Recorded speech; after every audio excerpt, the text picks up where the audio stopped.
अंजलि राही बौद्ध आज सभी लोग को नमस्कार प्राप्त करती हूँ। जय हिंद, जय भारत, नमो बुद्धाय, जय रविदासो।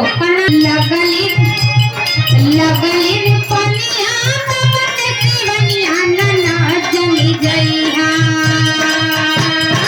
लगली रो पनिया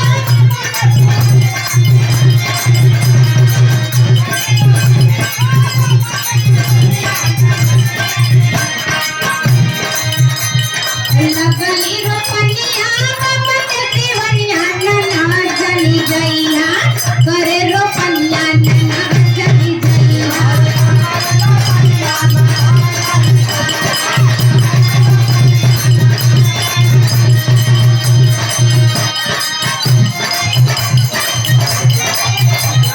काटी बाऊ मरिया हो बही काटी बाड़ू पनिया